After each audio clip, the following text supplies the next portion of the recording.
listening to Reignite, a podcast about the joy of exploration. I'm Frankie. And I am Matt, a.k.a. Stormageddon.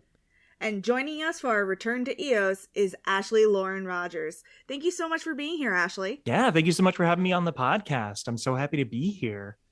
I'm so excited to have Ashley here. I've known Ashley for a while through the Waystation. May it rest in peace. May it rest in time and space. I remember we were hanging out at one of your more recent birthday parties when it was a little safer to hang out in public spaces. And I was wearing a Mass Effect mask, a mask effect, as Frankie pointed out off air. And then you booed me. You don't get to make the joke after booing me. And we started talking about Mass Effect, and we talked about Andromeda, and you expressed interest on coming on the show. So we're so happy to have you here. Before we get into your Andromeda experience, why don't you tell us a little bit about yourself? Absolutely. Yeah. So for those that don't know me, I'm a playwright based out of Brooklyn, New York. I've also done a bunch of audiobook narration. I'm a sensitivity reader for trans and non-binary narratives in fiction. And I was the creator of the Is It Transphobic podcast, which unfortunately is starting to wrap up. We have a bunch of episodes that I just need to sit down and edit.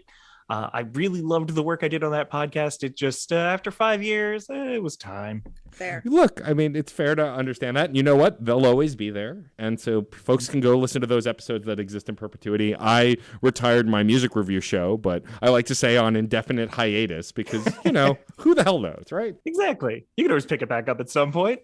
Sure, why not? I've got so much time right now.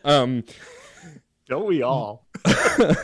Why don't you tell us a little bit about your Andromeda experience and maybe your Mass Effect experience on the whole? Yeah, absolutely. So for one birthday, I don't even remember which one it was, but my brother got me a pack of Mass Effect 1 and Mass Effect 2 before 3 came out, because it was like, oh yeah, this is like the biggest game. You like RPGs, you used to do like the Final Fantasy thing, that was always your thing. I really like these. I think you'll like these. So I started playing them and I loved them. And then 3 came out and I was like, wow, I really like the gameplay in this. And I really like where this is going. And oh my gosh, all of the sadness and all of the everything. I'm feeling everything. And then it ended and it was confusing, but I still really enjoyed it, which was key. That's important. Mm-hmm. And then with Andromeda, I pre-ordered this. I knew I was going to want this. I was like, oh yeah, this is something. And then like after I pre-ordered it, I started hearing all of the game review YouTube that was like, I don't know, there's a lot of weird stuff we're hearing. Oh, there's a lot of tension. We don't know if it's going to be any good. And so I go to pick up the game and the guy at GameStop was like, yeah, I don't know. And I was like, well, it's mine. So I'll see how it is. And so I was, because I've been listening to the podcast, and so I've been hearing that it's like, oh, you know, we're coming to this a little bit later. We're coming to this like, oh, I'm not seeing it with all the bugs. Oh, I saw all the bugs. Yeah, I played through it with like the rider running around with a dump in their pants. I saw the like eyes that looked like they were trying to track a fly everywhere but in my eye line, and like heads spinning around like The Exorcist. Oh. Yeah, I'd heard a lot of horror stories about the pre-patched version of this game, and I'm grateful that I'm coming to it now because it at least will speak to my final decision on this game, which I, of course, don't have a final thesis yet, but when we get to the end of the season, like my ultimate judgment will probably be that I like it regardless, because I am enjoying my time with it. Whether I'll go back to it or not like I did the trilogy is, I think, where we're going to see. But, like, I can't imagine how I would have felt at the time. You know, I know Frankie likes the game now and liked it at the time, and I don't know if I would have or not, to be honest. I bounced off Assassin's Creed 3 for similar reasons. Like, it was buggy, and the gameplay wasn't as good. It wasn't what I expected. And so, like, also I've gone through these evolutions of how I interact with games. And so I think for Frankie and I, it was, and we've said this off the air, but we'll say it on the air too, we want to bring both people who did and didn't like this experience so we can get all sides, as long as we're not, like, bashing the game, because that's not what this series is about. But I think it's just important to have folks on the show who didn't enjoy the game because it's a valid opinion, because it was so different from what came before it, you know? Yeah. No, and I think it's also important to kind of note that a game can live after it's had a bad launch. I think that there is a certain extent that a lot of companies will put out a game that is buggy just so that they can have it out there. And that is really unfortunate. But you look at something like the renaissance of No Man's Sky, or a number of other games that have come out that had a disastrous launch and have just really, because the company put the time and effort and money into it, they were able to completely remake and almost give like a complete rebirth to a game. So it can happen, especially for a game that that people are very passionate about, the people behind the game are very passionate about.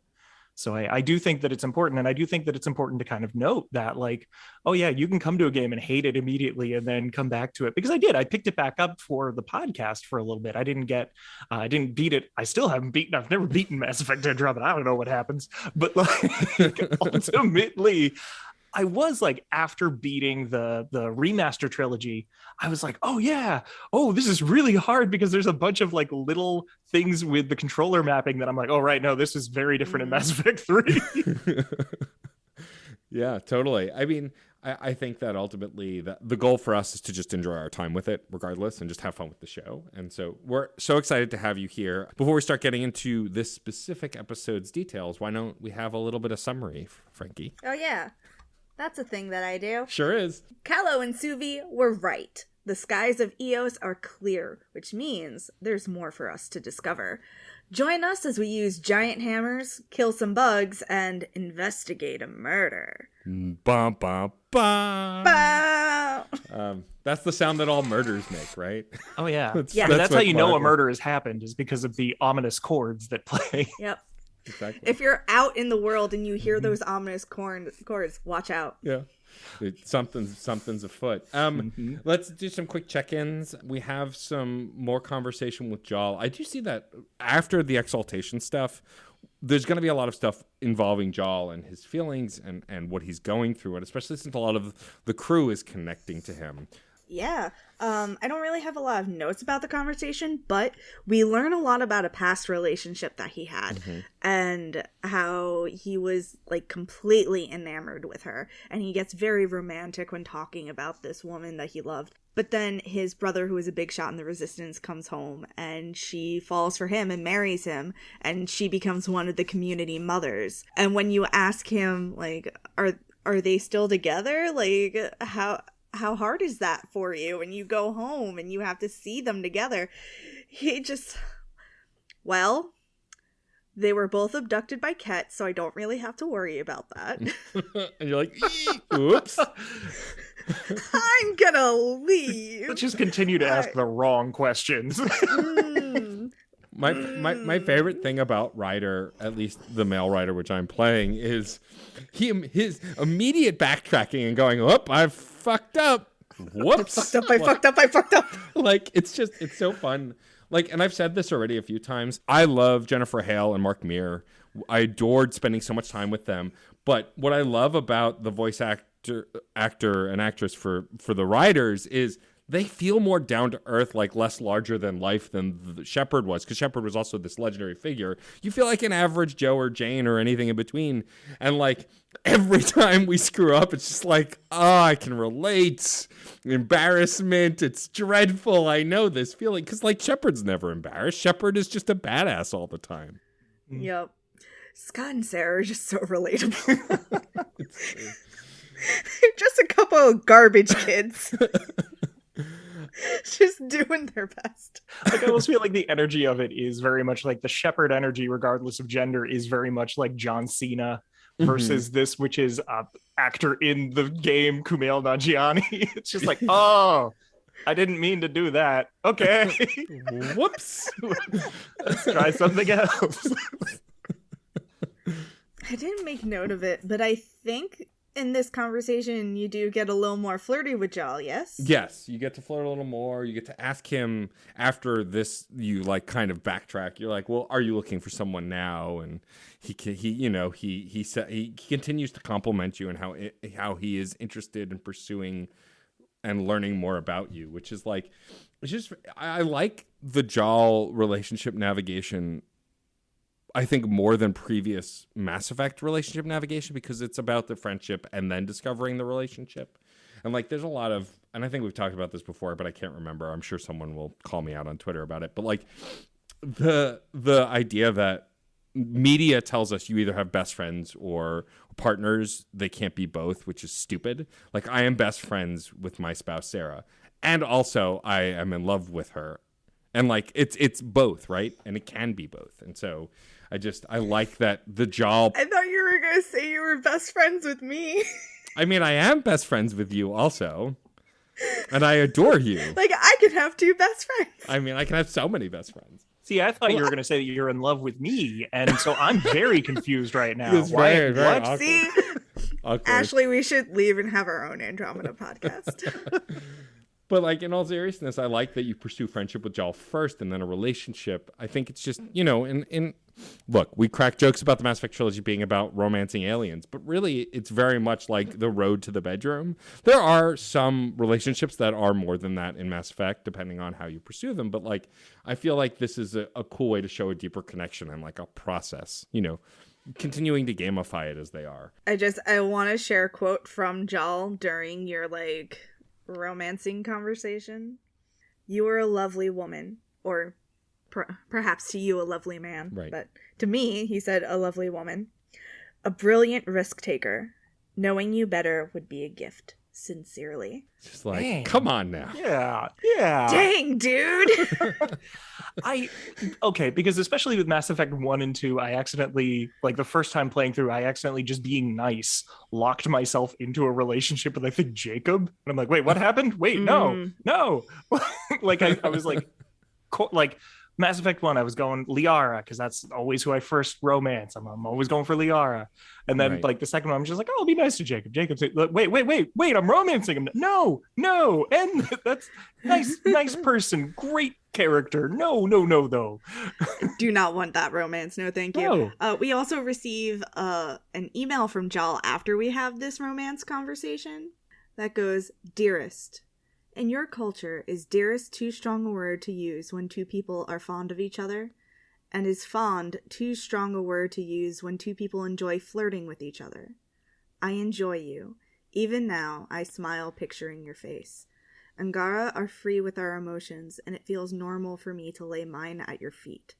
I hope this is not too strange for your species, and that you can comfortably accept them. I enjoy you, but more than that, I adore your strength and courage and beauty. Your dearest, Jaal. Unbelievable. How can you not? How can you right? not? Jaal, because I know that Jaal is the first new alien companion that you can have in your party. We've just met these aliens and now we've got one in our party. Great. Okay. Yes, of course they're going to do that in a video game that's his continuation. But it's just the way that he's written and the way that he's done, it's just so. I love Jaal. I do too. Gay. So gay. I'm So very gay. into it. Love it. But not everything is all fun and flowers with Jaal. When we go to the med bay, we're confronted by Lexi and Jaal, who are looking at a Ket specimen that you were able to secure after taking on the base. And Jaal is trying to find out if there's a way to reverse the process, if there's a chance that the Ket can become Angaran again. And you get this option to either shut him down and be like, look, we have to move forward. There's no way to bring them back, or continue to give him hope. And I'm curious which choice you made, Frankie. What choice do you think I made? You gave him hope. Yeah. Yeah, same. My sweet boy. I just want him to be happy. And then Lexi kind of chews us out a little bit because Yeah, medically, she's not happy. Well, because medically, Lexi is just looking by the book. And she's like, as we understand it right now, there is literally no way to change them back. And yes, there's this tiny fraction of a chance, but for the most part, realistically, there isn't. You can't keep leading him on to believe that he can rescue these people. I don't think it's leading him on to say, we don't know everything. Right. Something might change. Yeah. And if there's a way to save these people, to bring them back to themselves, how can we not explore that? How can we not help them? Yeah, Lexi is being really clinical here, which I mean, for the most part, she usually is, and I get it. But yeah, since we are playing these characters as if we were them, I am always in favor of hope, even in the darkest and hardest of times. I try and be a beacon of hope. It sounds cheesy, but positivity can be contagious, right? And so in You're this, contagious. your face is contagious. Oh, Yeah, it is. But I'm going to choose that choice because I think it's the right way to go, right? Why dash someone's hopes and even in bleaker moments, it's like just share that positivity, share that hope. And this seemed like a great opportunity to do that. But I got yelled at by Mom Lexi anyway, so whatever. What I love about this conversation with Lexi, though, is because it's a representation of her concern not only for Jal, but for her position taking care of the Pathfinder team and the Pathfinder. The only Pathfinder that is available for the Nexus at this point in the game. Yeah. It's a big responsibility. And, you know, she's young by Asari standards, but still definitely older than us. Yeah. As she once mentioned, she knew Harry when his hair wasn't gray. She's known him for a very long time, but still, like, as far as Asari goes, she's pretty young. And she's nervous about this position she has. And my writer said, like, you're doing great. Like, I've stabbed you twice. Everybody has off days. Yeah, I had the same thing. It was just like, look, just doing your job. It's fine. It'll be fine. It'll be fine.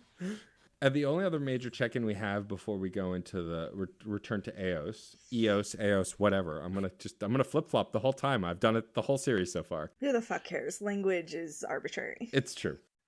Final episode, you're gonna nail it. I swear. Yeah, exactly. You're gonna nail it, and then it's gonna be wow. Oh, all it took was an entire podcast series just. We have a boiling point finally for Callow and Gil, who have been bickering and fighting this entire time, and it comes down to you having to choose a side. They are look like they're about to throw hands. They are definitely yelling about this miscommunication. You know, Callow wanting to be by the book to honor the original engineers and his team that he worked with, and Gil wants to adjust the ship to make it for, you know, we are constantly going through chaotic moment after chaotic moment, and Gil is just trying to prepare the ship for these major changes that we're experiencing in the great unknown, and they are at each other's throats practically, and you have to put your foot down. I have opinions about this fight. Okay. It completely lacks nuance. Yes, I agree. You know how in the original trilogy there was like Paragon, Renegade, and a middle option? Yeah. This needed a middle option. Mm-hmm. This needed an option to be like, you're both right, and I need you to work together. Callow, you need to like loosen up, but Gil, you need to also not try to do repairs while we're mid-flight. Yeah. Like maybe you two need to talk about things. Maybe you guys could benefit from like a weekly Zoom meeting or something. Like just like lay out your strategy for the week, and like maybe you should have an open Slack chat. I think you need to communicate more. Let's get you all on Discord, and then we can have a real, a little bit more friendly chat, so that it's not. Yes, exactly. Yeah. Matt, whose side did you take? Well, just before that, I do want to say you're right. Like, it's funny when it happened. I was thinking like this feels sudden, and like I don't know that I'm happy with my choice per se. I mean, I am ultimately happy with my choice for the logic, if not the person. You know, I've been pretty clear that I'm fine with Gil. I like him well enough. I think as characters are written, I like Callow better, mostly because he's a playful, gossipy Solarian, which we've never had before. Like, Mordin was fun for different reasons, but like this character is fun for like, you know, just gossipy, emotional, like fun, interactive reasons. And so I really like Callow as a character, but I sided with Gil. Because I think being able to improvise, being able to adjust the ship, being prepared for all of the nonsense we've experienced, and it's only going to get worse as we continue to experience new things that we are not prepared for, that it makes sense to have someone who's able to adjust on the fly and make sure the ship is ready for those situations. Sticking by the book or by the manual is not going to help us in these situations where we do need to improvise a lot. What about you, Frankie? Who did you choose? Man, I really need to start thinking to myself, what would Matt do, and do the opposite, because we keep doing the same things. I also sided with Gil for much the same reasons as you. In this scenario where everything is uncertain and our life depends on it, I think Gil needs to have the freedom to like make changes. But I also think that maybe he should stop being a dick about it to Callow. Yeah. And like maybe give Callow a heads up. Hey, just so you know, I need to do XYZ because. And I think knowing that would help Callow a lot. Like hearing why the change has to be made would be beneficial to him, because for him, it's just Gil ripping through the work of people that he's still remembering, that he's still seeing in his head, people who died for this work. Yeah.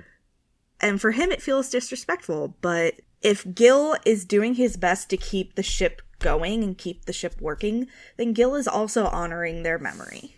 Yeah, for sure. Ashley, do you remember who you sided with during this? Trying to remember.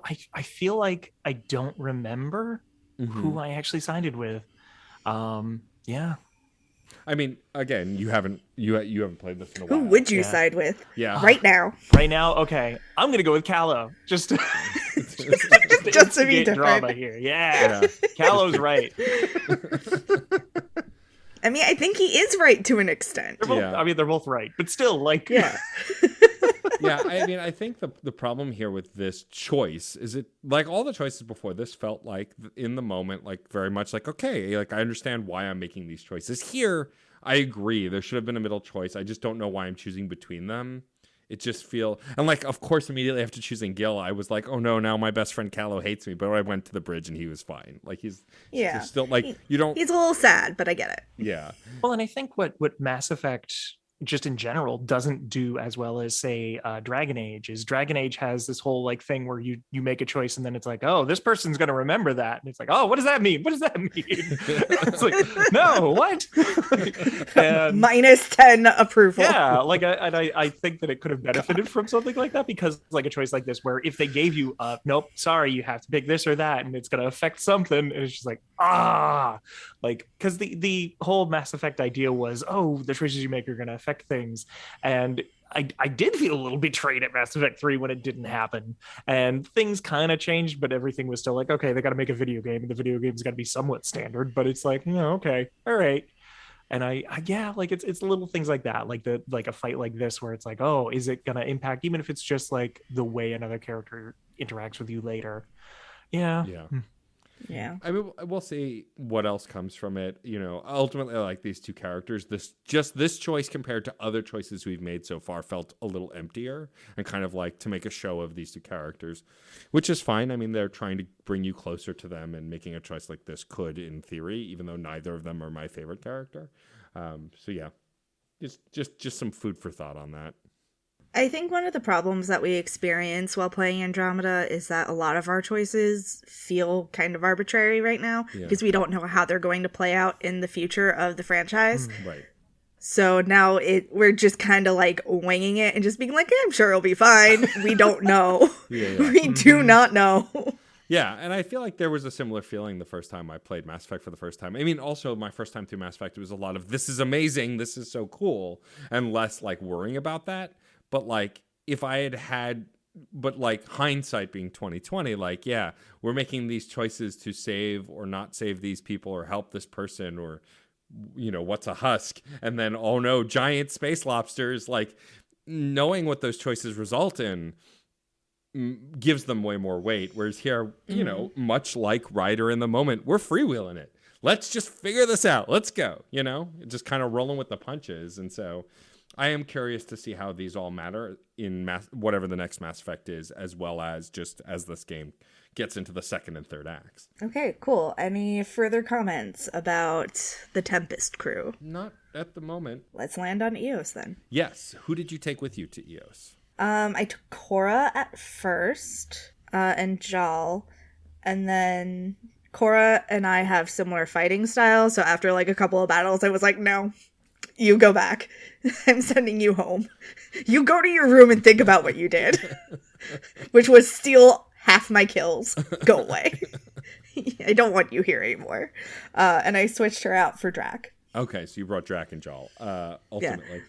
Yeah. I brought Cora and Vetra, and it's funny, I had the opposite reaction. I was like, oh, we're in sync, me and Cora. This is great. Everyone's going flying off the screen. We're using biotics left and right. This is great. Meanwhile, I'm sure Vetra is like hiding behind something. Go, these two are out of control. Somebody help me. Oh, poor Vetra. So that was my party through the whole thing. I didn't change anyone out. I never thought... I do want to say, okay. I'm sorry to interrupt your thought, no, go but ahead. I do want to say that one of the really cool things about Andromeda is that there's a lot more freedom to change your party, like whenever you want. Like, you don't have to just be stuck with the same team. You can change them literally whenever you want. You can do one battle with these people and then switch them out completely. Like, there's a lot of freedom to that. Yeah, it feels more RPG in, like, as we mentioned earlier, like the Final Fantasy games where you can kind of just go to a hub or a tent or a world map and swap out. Whereas in the original Mass Effect trilogy, it's once you started the mission, that was the team you had for the most part until you finished that mission. That said, I like playing that way. I like, since we're playing in sessions for the show, I like each session to have different party members, because I think also if I keep swapping folks out, I may not remember who I had with me or who said what. And like, I'm just trying, Yeah, that's fair. I'm trying to keep things as organized as possible as I experience something for the first time while recording a podcast, which is a new experience for me for the most part. But I did want to say, I never thought I'd say these words. Anyone who's a fan of the show and has been with us for 3 seasons full, I miss the Mako. Oh no. And so let me explain. I don't mind the Nomad, but my problem with the Nomad is it just, like, the Mako is consistently wild, right? Like, I knew the physics of the Mako backwards and forwards because I've played those games so many times. They weren't good. It wasn't fun to drive, but I knew them. I knew how I could cheat the system, make it fly like a rocket ship off a large ledge. Like, I knew the tricks. With the Nomad, because it has like the high range mode and like the low to the ground mode, I keep switching by accident. I don't remember which one helps me get up the mountain or what mode I'm in. The boost system, you know, seems inconsistent based on the mode you're in. And so, like, I'm still getting used to this vehicle that admittedly I've only driven once before, more or less, because all the other places we went were either mission focused or like smaller areas. And I'm sure as I adjust to it or I play this game more than once, I'll have a better idea. But currently, considering how much I bitched about the frickin' Mako, I miss it because I at least know it well.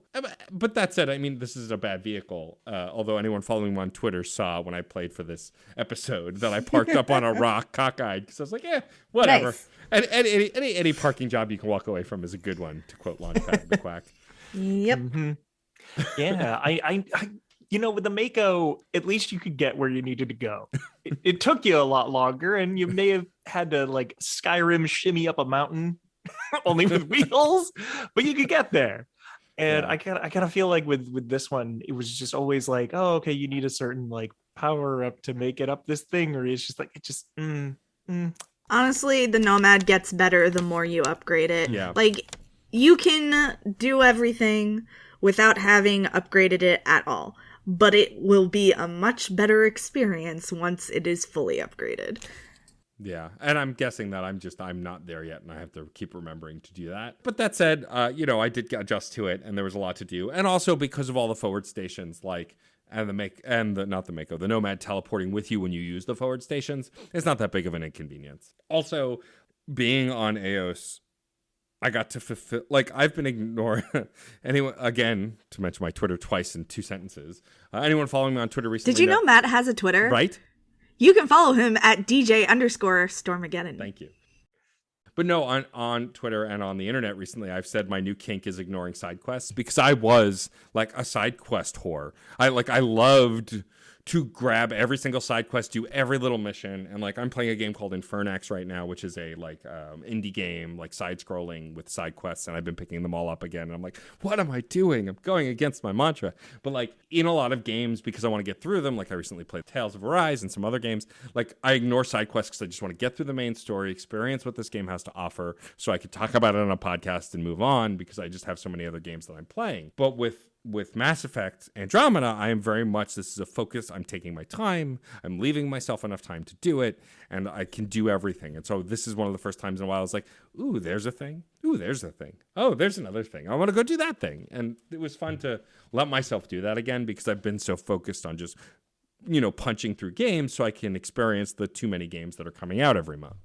And so it was fun to be in that mode again. I will say that most of the side quests are very much what I expect from Mass Effect and Dragon Age as like, get these 5 things. You get the 5 things and get a little thing, like a story or a moment. You know, not all of them are tied to the narrative, which is fine. Mm-hmm. That's most RPGs that have ever been made have like side quests that are like, get 10 things. You got the 10 things, here's some money. You know, like they don't always have a payoff. Yeah, I feel like a few of the side quests that were available on EOS are not really worth talking about, not really worth mentioning. Yeah. Because It was a short thing.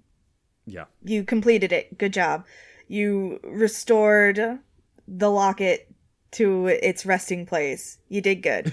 Like, You did the thing. Yay. you did the thing. Congrats. Yeah. But there are some that I think are definitely worth discussing. For sure. We get to meet, when we get back to Eos, we get to meet the whole team that's here now. The town's got a mayor. There's a whole staff supporting. There's a major domo. There's a major domo. There's a ton of folks. And the first mission you get is to kind of just wander around and chat with everybody.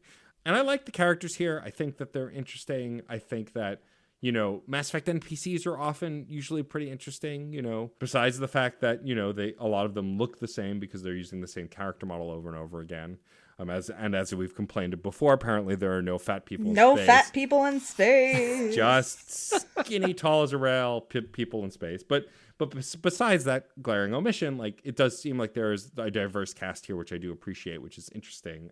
And we get to learn a lot. Do you want to just go down the list, Frankie, and talk about each of these missions? And Yeah, we can just go down the list. This list is not constructed in any, like, specific way. I just wrote down the things I remembered that I would want to talk about. Sure.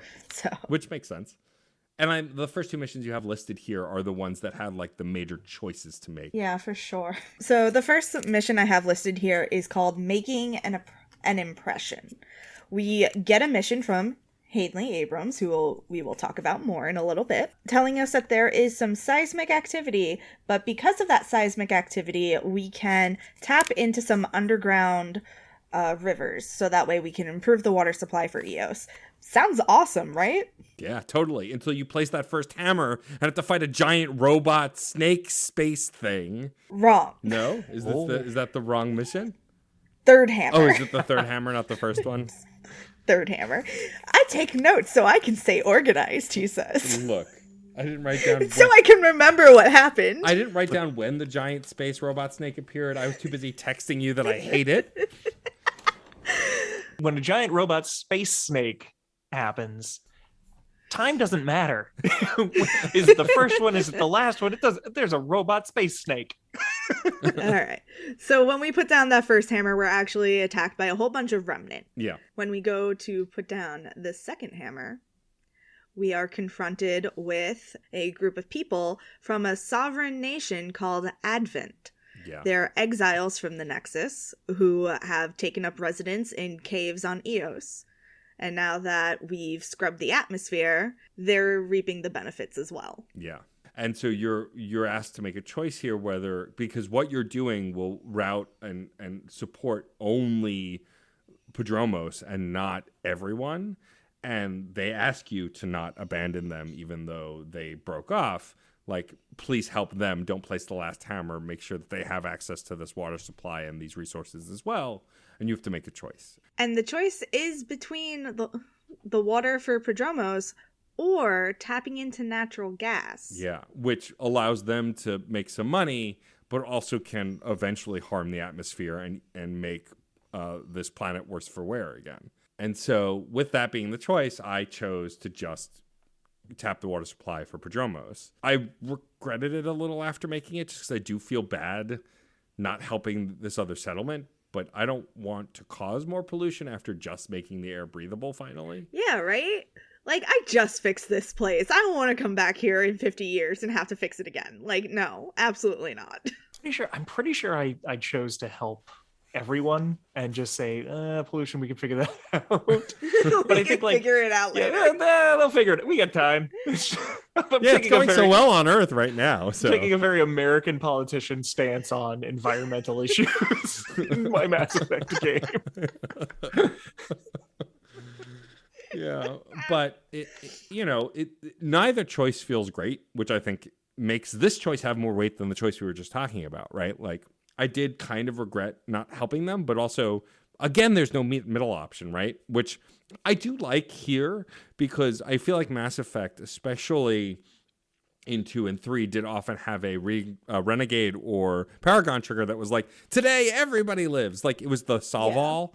And like, you don't get that a lot as you're fumbling through Andromeda as an inexperienced Pathfinder. And I like that. I like that you're making mistakes and that it's not perfect, you know. I agree. I loved that Shepard was a superhero, as I've said before, but I like that choices like this exist to make you kind of feel a little bad about whatever you chose because it's an imperfect world. Yeah, for sure. I also obviously chose the water, and I think it was the best option because Advent, I don't know. Do I think that everybody who is exiled from the Nexus is a bad person? No. Do I feel like, well, you kind of like made your choice. Like you made a decision. Look, all I'm going to say is I need my Advent calendars. So if you can live without them, that's fine. But, you know, I can deal with a little pollution if I can get those. Okay. Okay. That's all I'm saying. Also, this choice, as Matt was saying, does definitely have more weight because I can see how making this choice would have an impact in a future game. Right. Like, it's very easy to extrapolate what that would be. Whereas when deciding between Gil and Callow, it's much harder to extrapolate how that might have an impact on the larger world. Yeah. Because you saved this planet from pollution once before and from an unbreathable atmosphere. So, like, understanding that alone gives this choice more weight than the ship choice, for sure. And so then after this, once you've made your choice, you then place, if you chose what we chose, you place the third hammer and summon a giant robot snake that... Well, you place the third hammer no matter what. The third hammer will either tap water or it will tap natural gas. Oh, okay. Got it. And then you fight the architect, not the giant robot snake. And the architect is It has a name. It's a pain in the ass to fight. You have to, like, not only do you have to, it's gigantic, which is cool. Like, it looks cool. But, like, it flies off and you have to chase it in the damn Nomad. And, like... It flies very slowly. I ran after it. Did you really? You just ran around? It moves very slowly. I just kept it in my sights and I followed it. It is a giant robot snake. It's one of those things. It's like, all right, just don't lose it. Like, okay. It's very big. I don't think I could lose it. But it did very much feel like the old Threshermore fights, though this was way more intense than even any of those. But you eventually take it down and then, I believe, take a piece of it and move on. What I love about the architect is that you destroy it and then everybody's yelling at you to interface with it quickly. Yeah. And you're like, well, okay. And you get over there and it's dropped a chest. Yeah. Like, it has literally dropped loot, and I'm just like, okay. Thanks, game. But then when you interface with it, it, like, shoots up into the atmosphere. It's so weird. And now it lives up there. Forever. A memory of my success. Right. This whole fight just felt weird. Like, I understand that, like, it was meant to feel like a boss battle, and it was meant to feel, like, very engaging and interesting, but I don't know. The boss battles in the whole Mass Effect franchise, like, the good ones are really good, but the bad ones are really bad. And this one, I didn't feel as engaged as I had hoped. I was mostly panicking and flailing. Oh, I have some bad news for you. Yeah, I'm sure. I'm sure I'm going to be doing this again. Uh-huh. Yeah. How many planets are there? Yeah. But, like, I mean, I don't think it was an all bad fight. I just think I'm not used to this. Again, Andromeda's trying to do a lot of things that are different. And I'm also, again, I'm an adept. I'm not a run and gun character. So, like, having to shoot something, like using throw or pull on this giant fucking thing doesn't do a damn thing. So, like, you know, it's managing expectations, I suppose, a bit. But gotta build up those multiple profiles so you can switch at a moment's notice. So much work. I know. How do you think Ryder feels? Yeah, I know. But yeah, that's that. I believe that after you interface with it and shoots off into space, that's the kind of the end of this mission. And the resolution is that now you have that data that you can bring back to Hanley, who we'll talk about in a minute. But the other mission that was like one of the bigger missions on the planet was supply loss and recovery, which is you come across the supplies that seem to be destroyed. They're surrounded by wildlife, and you don't quite understand why. And when you scan the first crate, Sam notes that it feels like they were smashed by something else. Like the animals didn't destroy these crates. It's a setup. It was a setup. like someone smashed them and then like lured the animals over to make it look like they did it. And so you can choose to just report back, or you can do the optional parts of actually fully investigating it, which I did. Did you do that as well, Frankie? Of course I did. Of course. More things to find on the map? Why not? Yeah. And like doing this, there's not a ton to this mission as you're going through it, but when you get to the tail end of it, you discover that actually folks have been moving these crates, like wrecking them to take the supplies and then making it look like it was destroyed by the wildlife. I don't know. They're not like Advent. They're exiles. They are exiles like Advent. They're not Advent, though. Right. They're just exiles living on the planet. I think they're exiles from Prodromos, right? Not from the Nexus? No, they're exiles from the Nexus. From the Nexus, okay. Yeah. I think it's important to note that they also made sure that no one was around and that nobody would get hurt when stealing the supply crates. Because, you know, they're not bad people. They don't want to hurt anyone. Yeah. They just want to survive. And, you know, that's kind of the complicated feeling about the exiles, because they did take part in a mutiny. People did get hurt, but, you know, they had a good reason. Was it the best way to go about it? Maybe not, but still. Right. And so when you confront them, you are given this option to either kind of rat them out and just continue to, like, to banish them, to, like, turn them away. Or they ask you, like, can we come back? We want to make amends. We actually want to be a part of Prodromos and help. And you can make that choice. And I have a feeling that Frankie and I made the same choice here too. But how can you say no to those faces? I mean, they did genuinely. They're so sad. Yeah, they did genuinely seem remorseful. And so I chose to integrate them back into Prodromos. They offered to help. We just want to be pioneers. You know, I keep wanting to do like renegade or like angry or like aggressive builds, and I just like every single time I do, I just stop and I'm like, no, they okay, I feel for these people. Yeah, come on. So I feel like in Andromeda it's a little harder to do something mean or hurtful, but also not a lot of the choices are necessarily mean or hurtful. If anything, they are logical or pragmatic, whereas on the flip side, you have empathetic. So I think that's really the binary here, not like diplomatic or aggressive. Yeah, whereas Mass Effect, the trilogy, felt very much like, I'm going to be an asshole about it, but I'm going to get my way, or I'm going to be really nice and help you out. I'm not going to zap you while you're repairing a spaceship. I'm not gonna punch a reporter. Mm-hmm. Right. So we allow them to integrate. We tell them that we'll report back to Prodromos and they'll welcome them back to, as long as they lend a helping hand. Like, but you can be pretty stern as writer and be like, but you have to help. Like, we need every able hand, and they are very receptive to that and want to help. And so I thought this choice was interesting as well, but I can't imagine banishing them. But I also could understand why you might make that choice, right? Like, it's hard to trust. You really don't know what's happening, especially as the Pathfinder with inexperience. You're like, what role did they play in the mutiny? Do we really know that? Did they kill? Like, they could have killed the head of the project for all we know. Like, you don't know. You don't ask. But we did want to. So when Ashley had mentioned wanting to come on this episode, Ashley, you wanted to talk about something really specific to Hanley Abrams, who we mentioned before, because let's just say BioWare didn't handle this character well in the early days of this game. They did try and correct it, and you want to talk a little bit about that. So why don't you give the folks listening a little setup for that? Yeah, it is now your show. Yay! It's the Ashley show. So yeah, with Hanley, because when we were talking about we were talking about the podcast, I was just like, oh, I really want to talk about this. And I had remembered it. And I had remembered it being like a bigger thing. And it was still like a very big thing when it happened. Like BioWare had to issue an apology. But when you meet Hanley tells you all sorts of like things that you need to know, but then you can do an optional dialogue with Hanley, where Hanley offers up like, oh, you know, why did you come out here? Well, I wanted to have a new start.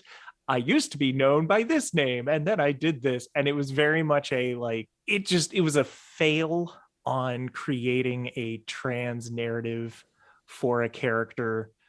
Just like literally, like one of the things that I talk to folks about when I do a lot of these sensitivity reads for trans non-binary characters is how to bring up the way that a character is trans or non-binary. And one of the worst things that you can do is just have them offer up, this is my dead name. And I had a sad, tragic backstory, but I'm here now. I guess it's cool. Like that. And admittedly, like I was misremembering a lot. I remembered there being more. I remember it being like worse. And it was just like, no, like that was it. It was bad. It was bad. But it wasn't nearly as bad as I thought.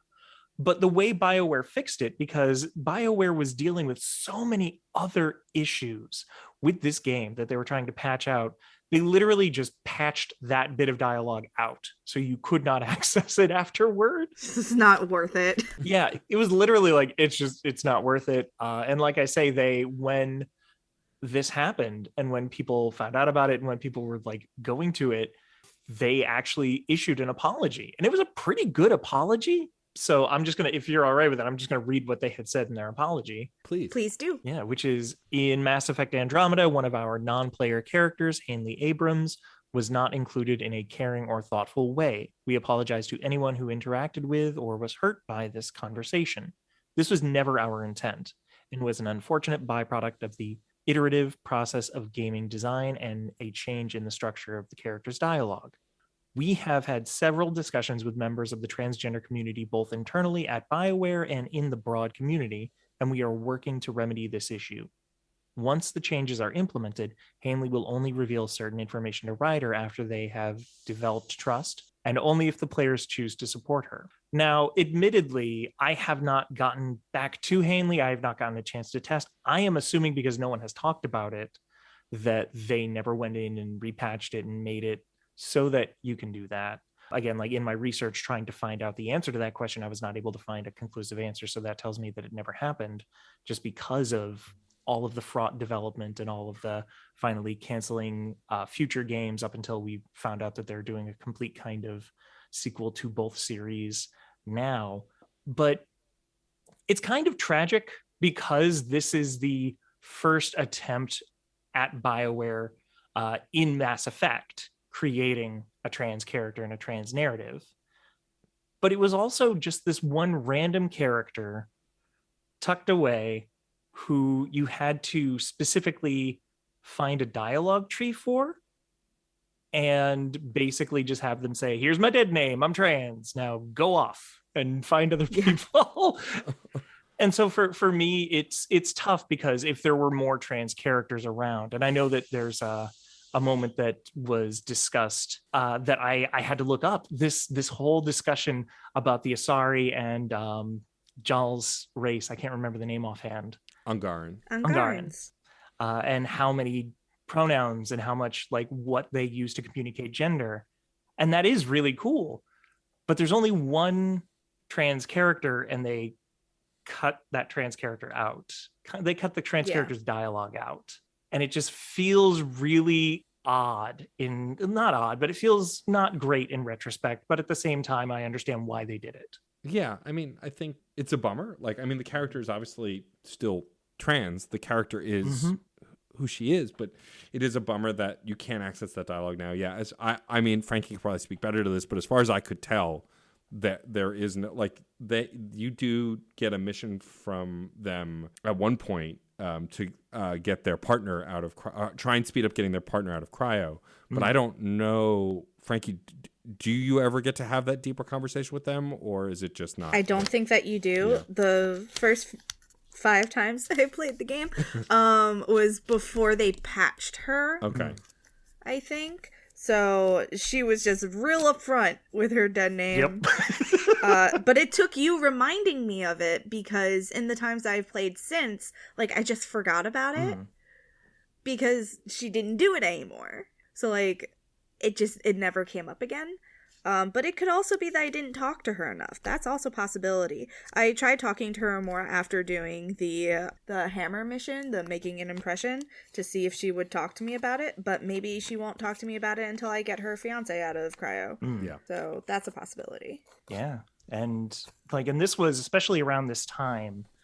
There were a lot of games that were coming under fire for kind of including, but not really. Like, I remember, I think there was a Baldur's Gate game that came out maybe within a couple of years span of this, that had come out, and there was a trans character who was an NPC that was from only the DLC, and you had to again like ask, like go into the like not part of a crucial mission to know that they're trans.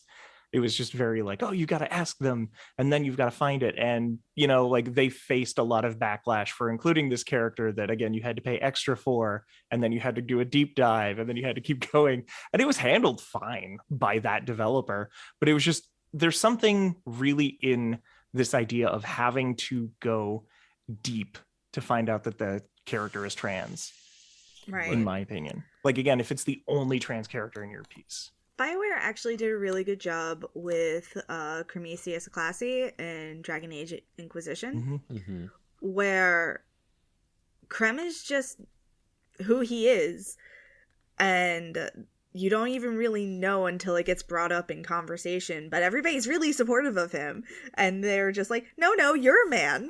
Please don't listen to what other idiots say. You're a man and we support you and we love you. And I feel like if they could do that with Krem before Andromeda came out, they should have just been like, hey, what you guys did with Krem, can you like troubleshoot with us about this character that we're trying to include? Like, you guys are part of the same company. Why can't you just why can't you just have a weekly Zoom about it? Subtitle of this episode. Right.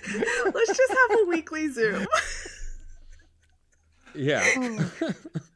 Yeah. But yeah, no, I think also there's a lot on the developer's part. Like, there's probably some excitement about, we have this trans character, we really want to be able to tell you they're trans, but like, you know, by looking at them, you might not know, and so we'll create a storyline, and like there are probably ways to do that, and again, Krem from Inquisition is a great example. I love Krem; he's one of my favorite non-party member characters. But like, still so mad I can't romance Krem. Still so mad about it. But like, I think that in that excitement, they probably didn't have a trans person on the writing team, or like, I know they have trans folks on staff at BioWare, but like, definitely they, you know, and who knows, maybe, you know, not every trans person is super knowledgeable about everything in the world, right? They may have been excited to have this character and just wanted to get it in the game and didn't know how to explore that. Like, nobody's perfect kind of a thing, right? Being trans is not a monolith. Not every trans person has the same like opinions and experiences. Right. And so I think talking about this character is definitely important, and I'm glad that you brought it up, Ashley, because again, like for me, as someone who's never played this game before, by talking to her, I would not have known.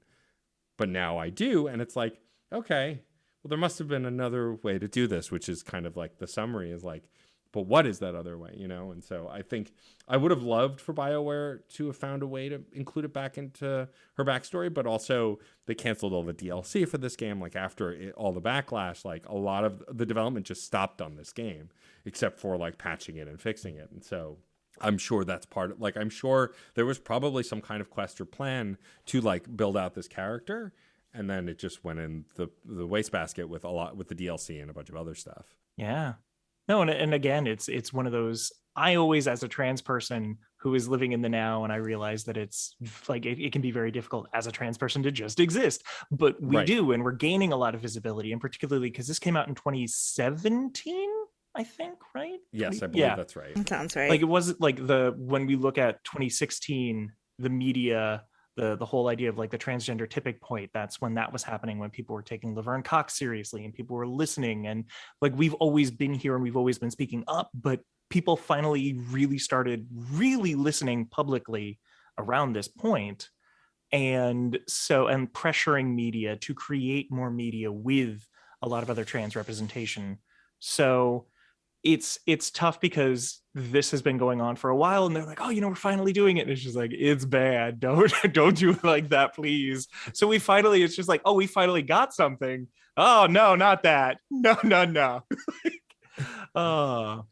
Yeah. But the summary of the story is, if you want a good trans character in a BioWare game, yeah, play Dragon Age Inquisition. That's the real moral of the story. Mm-hmm. And then swoon over Krem and be mad that you can't romance him.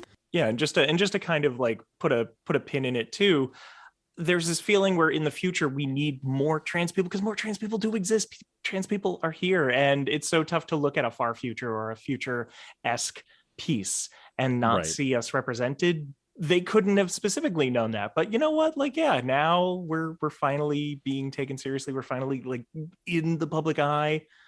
If we're not there, very much like how there's very little fat representation, and very much how like there's a lot of like a lot of representation that is still missing from a futuristic piece. Yeah. Yeah, like, yeah. No, I agree. I think, and we've made this joke a lot doing the trilogy, and we're still doing it here. Like, you know, what exists in the future based on what we have in the present doesn't always line up, right? And you ask questions, you know, like a lot of these games, like thankfully in Mass Effect, you can, and the Dragon Age games, you can create any character of any race or the binary genders. You know, they could still do better on the non-binary and trans representation and character creator, but like they're getting there with the character creator, at least in a way that, you know, I feel like NPCs and the broader games, and again, we've talked about this before, but like also copy and pasting the same character model 100 times is easier than making each individual interactable character model. It's a lazy excuse, but it is an excuse that I've heard and I understand based on resources. So yeah, I'm with you, Ashley. Every time I play a character as a straight white man in the leading role, I'm like, come on. Like, or like even like playing Guardians of the Galaxy, which I thought was actually a really great game and did some really cool stuff. Star-Lord is canonically bisexual, but is, you know, a lot of the narrative around his ex-girlfriend in the game is very, very straight-coded. He does flirt with an alien at one point and does kind of have the bi-himbo energy, but like it's not explicit that he's bisexual in that game, and he's definitely not in the movie swooning over Gamora, thank you, all the time. Which, I mean, Gamora is attractive, so I get it. But like, I wish that we could see the representation more, even in the smallest ways, and of course in the bigger ways too. And you're right. I think a game that takes place in a future or a science fiction that doesn't have it is more glaringly obvious than anything else, because it's the future. It should represent an advancement of what we have now, a better understanding of what we have now, you know? This reminds me of a Tumblr post that I read that was going around where somebody was talking about why they didn't like a lot of classic science fiction, and it was because the representation of women was so like dark and depressing, and like women are basically cattle and women don't really matter, and people and like the men who are recommending these books to her would say like it's just a book, like, you know, it's fiction. And the person who was writing this post was like, how do I explain to them that why would I want to read something from someone who can't even imagine a future where I matter? Yeah. Like in a very similar way, I've always had a weird feeling about the Asari, just because they're always very extremely femme-coded. And whenever a lot of particularly cis straight men try and create sci-fi, and they try and imagine what another gender would be like, what one gender would be like, it's always just something that they're familiar with in the binary and kind of weird. And it never actually makes sense, especially as a non-binary trans woman. It's like, no, you know, you really haven't ever had to question this binary, have you? And so when you do, things get really weird and very binary. Yeah. Oh, for sure. Especially since it's being perceived through the male gaze. Yeah. So it's like, what would I want to see? It's not so much about exploration. It's not about challenging. It's about satisfying, like, a customer in a way. Yeah. I feel like the Asari are handled better as time goes on, but there's still definitely a limitation to it for sure. And I think like what you were talking about with the pronouns and the Angaran, like they're in this game, they were trying. They didn't know it, not everything was a hit and not everything was successful, but they're trying, and like points for that. And like, you know, Jennifer Hale talks about the queer relationships, and Mark Muir both talk about the queer relationships in the Mass Effect trilogy that they're really proud of, and doing those scenes and all that stuff. And that's great, but they're also still really limiting. You know, the one canonically gay romance besides Steve in the third game is Kaidan, who's canonically bi, because he can go either way. But like, it still feels very binary on a track, right? They're done well and they're written well, and I happen to love the Kaidan romance, but like, it's still not as fleshed out or good as it could be. Or like Jack, who's clearly a character who is supposed to be bisexual or even possibly pansexual, but was limited due to the backlash. Like, those kinds of things, existed then, and we can only hope that in the future of these kinds of games, they'll be less and less until they don't happen at all. Well, and even then, the part of the only reason you're able to romance Liara in the first one is because they've created this character that you can, and is coded femme, as femshep, I should state, is very much like, well, she's an alien, and I realize they're all aliens, so they should be able to get away with that, but it's very much that like Steven Universe type of, this is okay because there are no men in this universe, and like Steven Universe is handled incredibly well.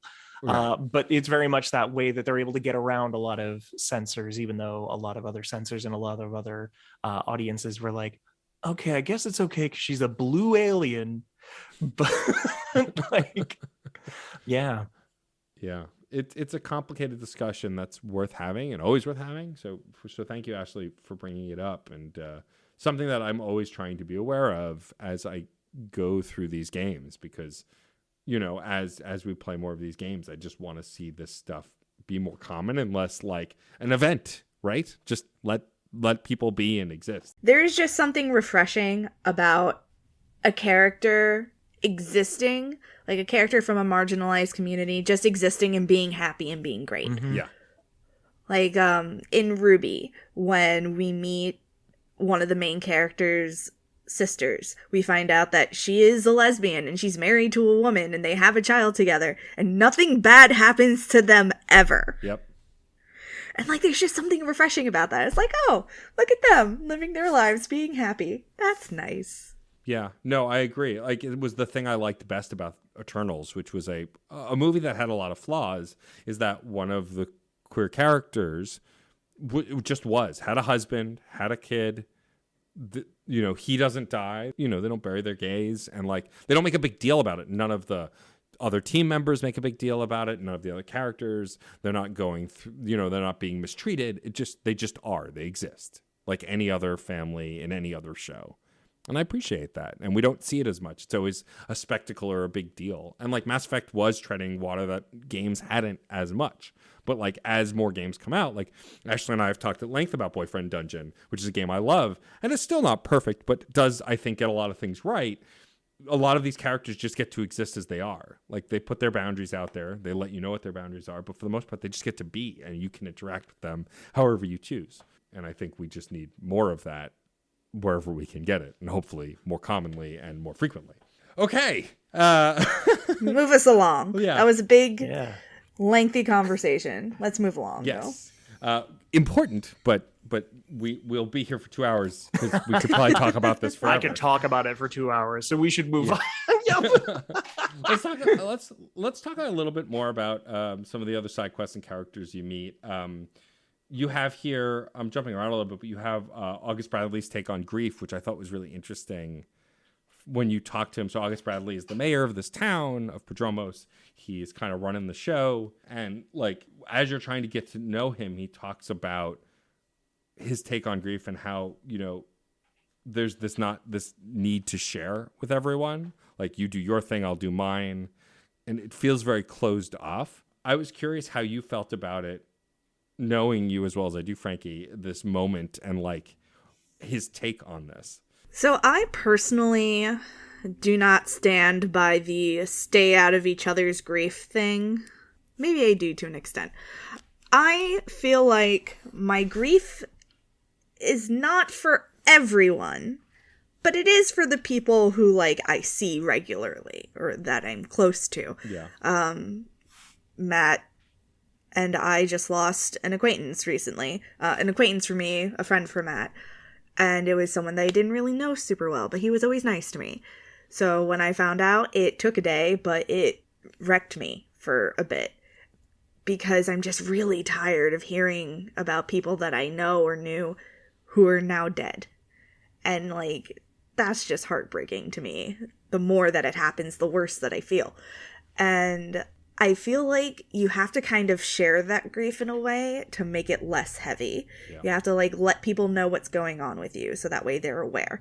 Do I necessarily want a stranger that like from my office who I don't really know very well messaging me to be like, hey, do you want to talk about it? No, I don't want to talk about it with you. I just wanted you to know why I'm not answering your 8 Slacks. Like, I am depressed. Please go away. Yeah. Yeah. But will I talk about it with Reed?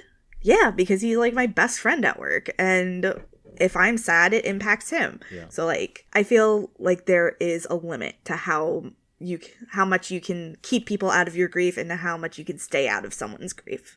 Yeah, I think nobody's a monolith. And I think, for me at least, as a very emotional and empathetic person, You're emotional? Are you? Right? I feel better is the wrong term, but like I like to feel with other people. I like to be with other people as I'm experiencing these things. And like, you know, this person that Frankie's talking about, I got a phone call from one of my best friends about it. And like, I hadn't heard from her in a little while, and we talked about playing video games recently, and then she calls me with this sad news and was already a wreck and was making the calls. So the sister of the person who passed didn't have to do that, which is a very noble and important thing to do. And like, that's an example of sharing that grief and like taking on something so someone else doesn't have to. And this idea that August Bradley just wants to keep it all inside and not share that with other people, it just must be so hard and heartbreaking. You know, and I just don't think it's healthy either. Yeah, I can't imagine being like that. No. Even with the person that we're talking about, one of my friends who's a web developer was doing work on his business's website. Yeah. And I had to message her and be like, hey, I don't know if you know this, but that person whose website you just designed. Yeah. Yeah. No, that's very real. Like I think especially with August, this character in this thing, it does come from a very real place of feeling like it's hard to let that out. And when you do, like you mentioned, it opens things up, and it makes the grief that you're able to share that much better for you as an individual. And it's just it's difficult in a game like this to hear that, because you also know what stakes he has, like not to, but it's like, oh, okay, like you're meant to feel those like, oh, okay, there are a lot of stakes, there's a lot of other people here. But if he's able to, like, when I hear a story like that, I think it's so good that I do have a lot of people around me that I would be able to express that to, and that I feel comfortable expressing that to a lot of other folks, because I look at something like that and I do feel sad. I feel empathy for this character, these ones and zeros on a screen. Yeah, for sure. I think it's important that we also mention that what Bradley is specifically talking about is a form of cultural grief, because as he says, a lot of people are waking up with the knowledge that everyone they knew is dead. Yeah. Like, everyone is dead now. It's been 600 years or something. And so, like, anyone who if they didn't come with you, they're gone. Right. Which is a complicated thing that I can't even begin to actually wrap my head around, because there's nothing in our current science fact that exists like that, right? Being able to travel that way. Yeah, I will say, just shout out to Star Trek Discovery. It took them quite a bit to get moving, but once they did a really good job. And there's a whole subplot like that where the entire cast has to go through this exact thing where everyone that they knew is no longer around, and they all have to grieve in their own ways. And it's it's a very, like, this was tackling that before then, and I'm sure other pieces in science fiction have tackled that before that as well. But yeah, I mean, I think Discovery handles it really well. Also, Discovery is one of the gayest Star Trek shows ever, and it's one of my favorites now. But yeah, no, I think that confronting griefs in science fiction is really interesting, and these kinds of ways that you do it, especially with time travel directly, or in this case, just traveling for a time. They're not technically time traveling, is interesting to look at. While we're talking about this kind of stuff and being in this thoughtful place, I think we should mention briefly the What He Would Have Wanted mission, because it's just heartbreaking. So you find an engineer who is dead, and you find that he was placing nodes around the planet, but you're not sure even what the project was for. And so you start to do them, and every time you place one, you hear what you find out to be the person's child's voice talking to them, like telling them they're doing a great job and congratulating them. And like, it's just a heartbreaking admission. Like, these are pre-recorded clips that I guess the person was using for motivation, to do the work. And then at the end, like, there's not even really a resolution. Nope, you just get to be sad about it. Yeah. You just get to be sad that this man's child died in a completely different galaxy, and he also died and did not get to live that life that they were both dreaming about. And you just get to be sad about it. Yeah, which is interesting because Mass Effect doesn't always let you sit in those feelings, right? Usually, like, there's some big story moment, or like there's a boiling point, like we think about famously the Mordant scene and some other stuffs from the third game. Like, there's meant to be a release there, right? You're meant to get upset and probably cry or whatever, like however you release that emotion. Here, you just kind of have to sit with it, which is so much harder because there's not really the same kind of release. It's just a recognition or an understanding. I feel like in a way Andromeda is a touch more immersive in that aspect. Sure. Because the original trilogy was more cinematic. And yes, you can make choices and yes, you can immerse yourself in it, but the original trilogy didn't really give you a lot of time to kind of experience the feeling that they were evoking. It just kind of carried you from thing to thing to thing because you're in a situation where you can't stop. Whereas Ryder has a lot of time to think. Yeah. Ryder has a lot of time to be depressed. Mm-hmm. It is true. I want to kind of get us moving. I think we've gotten through most of the major points, but I do want to mention briefly Bane Masani, who you meet after taking out the Ket on the planet, who is, you find out, the son of Zaid Masani from the main trilogy. And like, I like Zaid. We've talked about how as a character, he's not the best character, but I like his voice actor, and I do enjoy moments with him in the games. He's not the best person. He's a solid character. He's not a good person. But like, that's where we draw the line. But Bane here feels a little fan servicey to me. Like, it's cool. It's a cool moment, but it's just kind of there. There's no, like, you can ask him about his past and why he came here, but I don't know. I mean, I guess if you're going to do a callback to a previous squad mate, you're not going to make that character definitely a squad mate also. But it was a moment that was like, I recognized as fan service and went, huh. Mm-hmm. Whereas like some other allusions to characters from the Milky Way weren't as obviously fan servicey to me, or I didn't think that much about. This did very much. Yeah, I don't know, I had a deadbeat dad somewhere, but my mom didn't know him really, and I never met him. It's just, it's a cool moment, but I was just very big shot Merc. Like, I was very hyper aware of it, and so I just wanted to call attention to it. I don't necessarily dislike it, but it was definitely something that took me out of the moment and brought me more to the meta of the game and understanding that it's following up on a franchise that was very successful.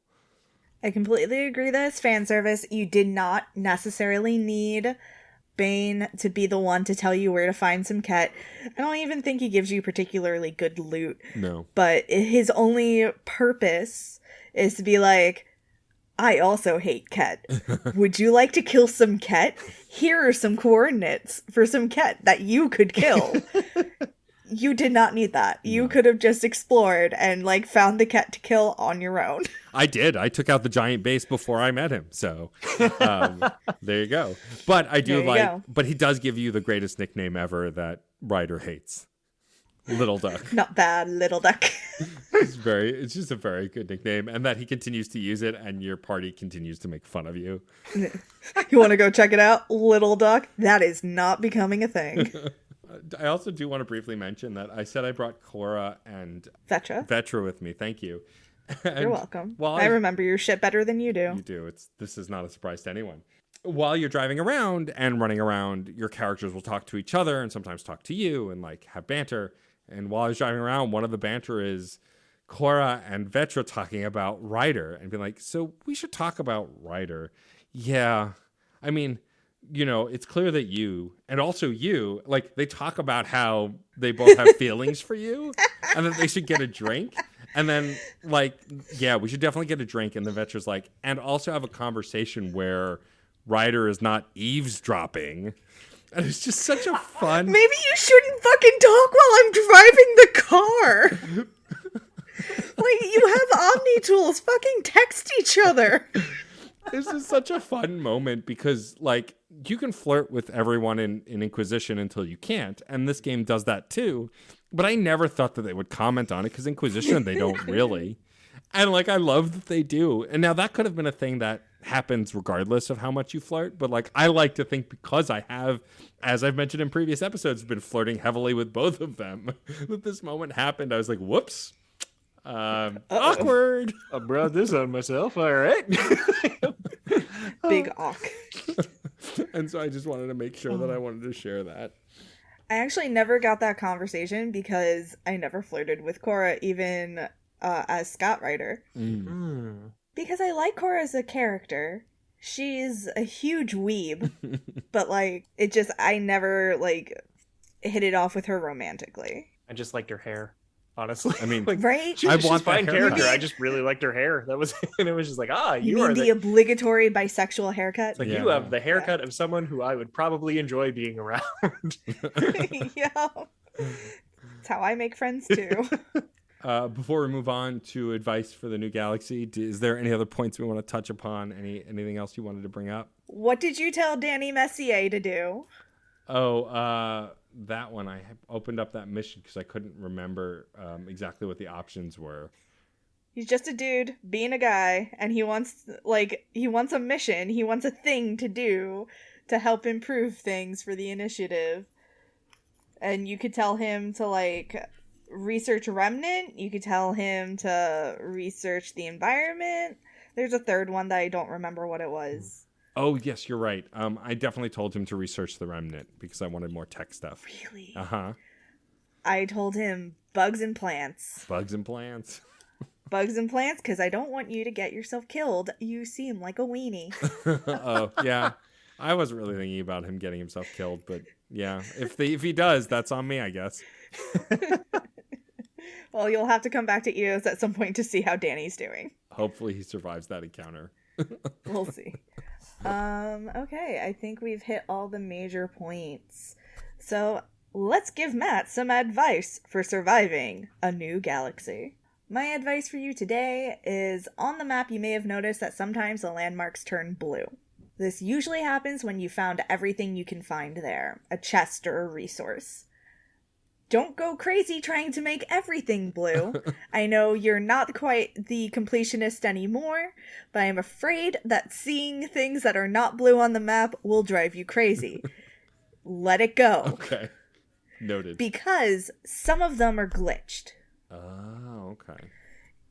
You know the side mission Shock Treatment, where some people are like trying to make the Remnant work for them? Yeah. That landmark never turns blue for me. I scour it, can't find a goddamn thing. No resources, no chests, nothing. It will not turn blue for me. Okay. So, just, if you can't find it the first time, just don't freak out about it. Just let it go. Noted. Just let it go. Ashley, do you have any advice for Matt? So I came in here ready to just be the biggest heel. If you don't know that term, it's from professional wrestling. It means the person that you as an audience member want to punch. Just coming in here being the worst and just saying like, oh, just shut it off now. Just quit. Just walk away. But honestly, the more we've talked about it and the more I've thought about it, I actually really do appreciate this game a lot more than as much as I'm like, I'm probably never going to pick it up again, but I really do appreciate it a lot more again. So I'm going to say, as I remember it, the crafting mechanics, I can't stand crafting mechanics in a video game. They're the bane of my existence. Truly, I remember just skipping most of them and just using the equipment that I had and using the equipment that I was able to find. And honestly, I was able to play the game just fine. So if you are finding that you hate crafting mechanics like I do with absolute passion, you just skip them. You're good. You're good with your gear. You're good with your build. Just do your thing. That's actually a really solid piece of advice. I personally don't mind the crafting mechanics in this particular game because it's pretty straightforward. It's like, here's a thing that you can create. Do you want to create it? Like, it doesn't stress me out.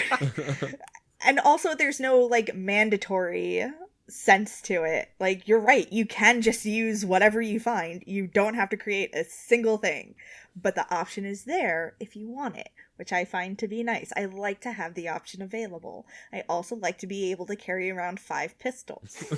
Look, you're a hoarder, it's fine. I might run out of ammo in one and need another. Legit. I need my 12 pistols. Just give me my 12 shooter, okay? All right, awesome. Now for something a little fun. I wrote an Andromeda Ask Meme with the help of my darling husband, Professor John Bradley Lestrange. And Ashley, you have chosen a character for us. Who did you choose? I have chosen PB. Great. So we go over to my handy dandy sheet that I made. And the question for PB is, what's something on your bucket list? Oh, wow. Wow. I don't know. Oh my gosh. What do I want to do before I die? It can happen any minute. I'm sorry, did I give you a crisis? I guess Oh man. Okay. I guess I want to well, I've already done this, but I want to go back to Japan. I went to Japan when I was a teen and it was a lot of fun and I liked it. But, I was with my dad and my grandma and, no disrespect to my dad and my grandma, but at the same time, I'm an adult now. And there's a lot of adult things I can do in Japan. That came out wrong, but you know what I mean. There's a lot of things for grown-ups. Just exist as an adult in Japan is what I'm trying to say. I think that's a good bucket list item. You're a completely different person now. With different experiences, a different personality. So much has changed.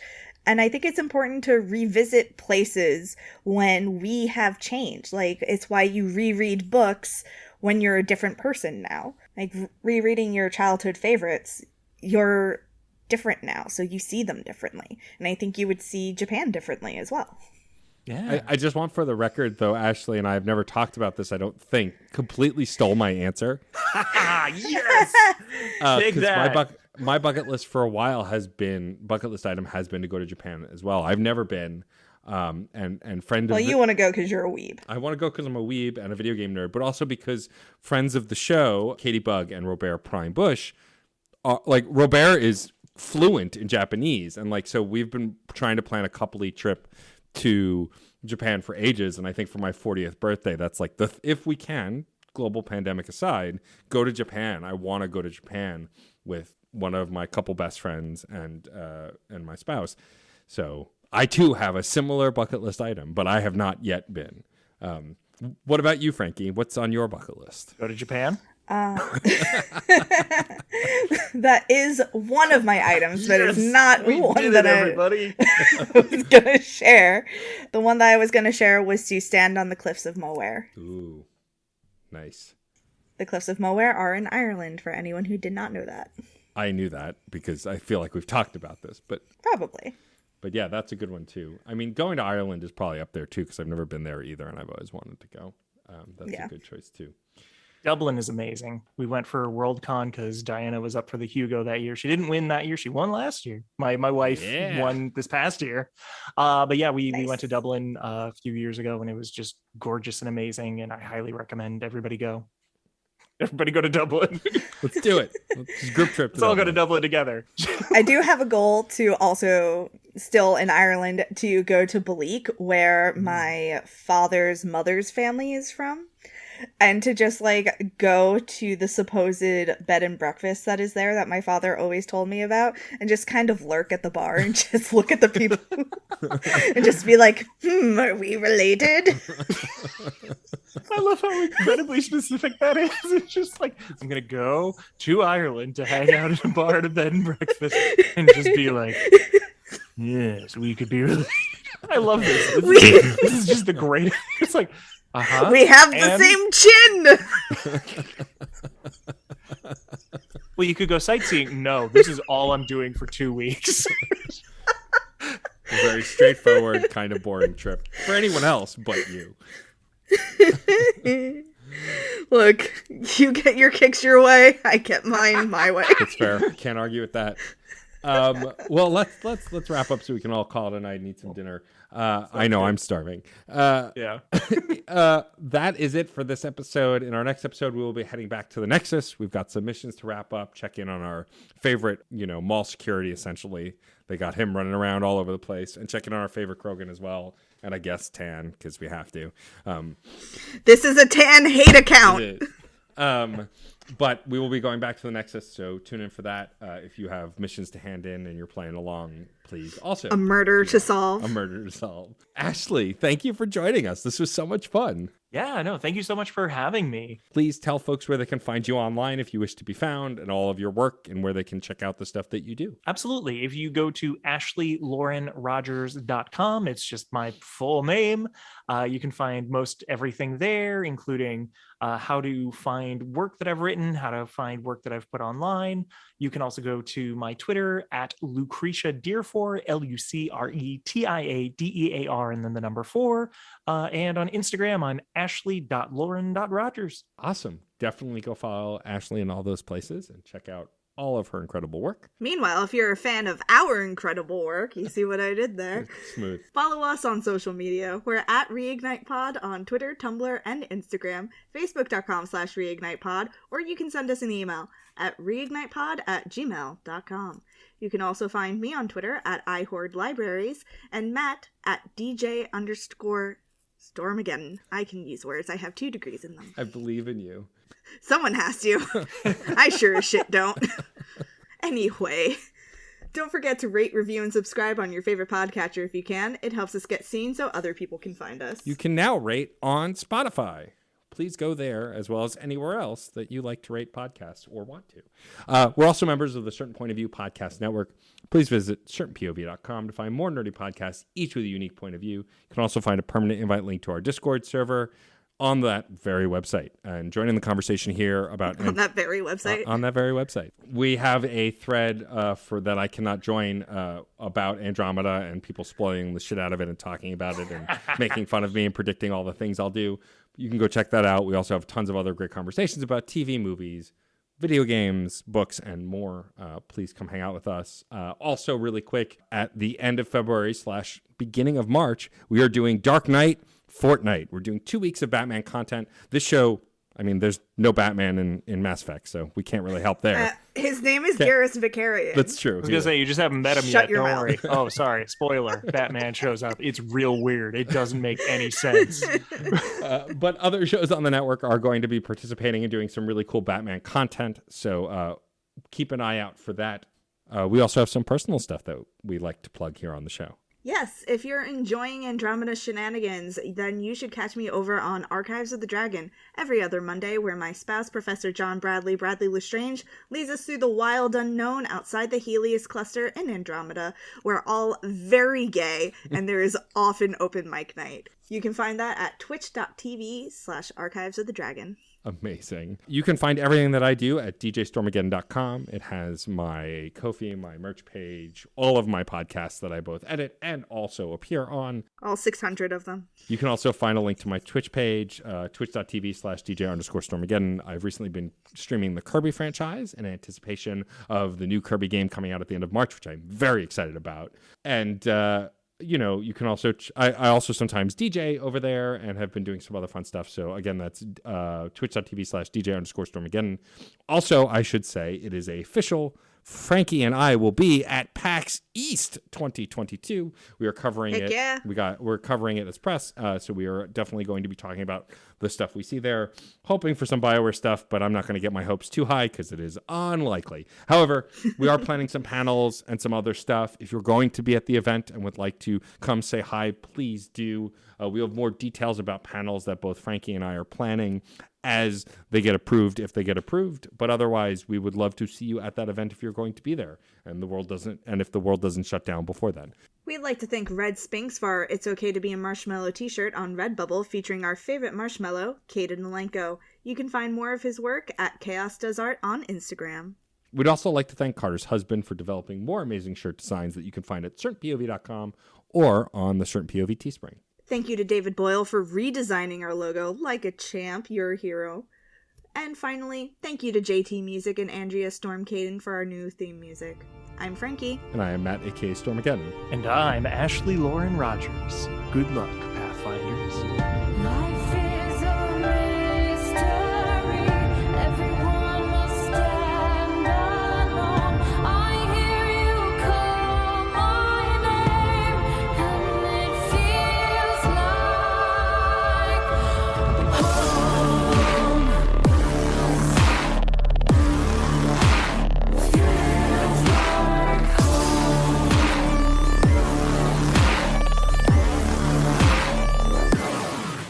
This March, get ready for 2 weeks of The Bat, 2 weeks of Vengeance, 2 weeks of The Dark Knight Fortnite. Video games are a unique medium. They can tell stories, Immerse us in strange, fantastic worlds. blur the very boundaries of our reality. But at the end of the day, video games are fun. Whatever fun is to you. I'm Jeff Moonen, And I am Matt, aka Stormageddon. and on Fun and Games, we talk about the history, trends, and community of video games. It's a celebration of all the games we play and all the fun we find within them. And there's so many more games out there, so we hope you'll share in that conversation with us. Fun and Games podcast with Matt and Jeff. Find us on certainpov.com or wherever you get your podcasts. And happy gaming. CertainPOV.com.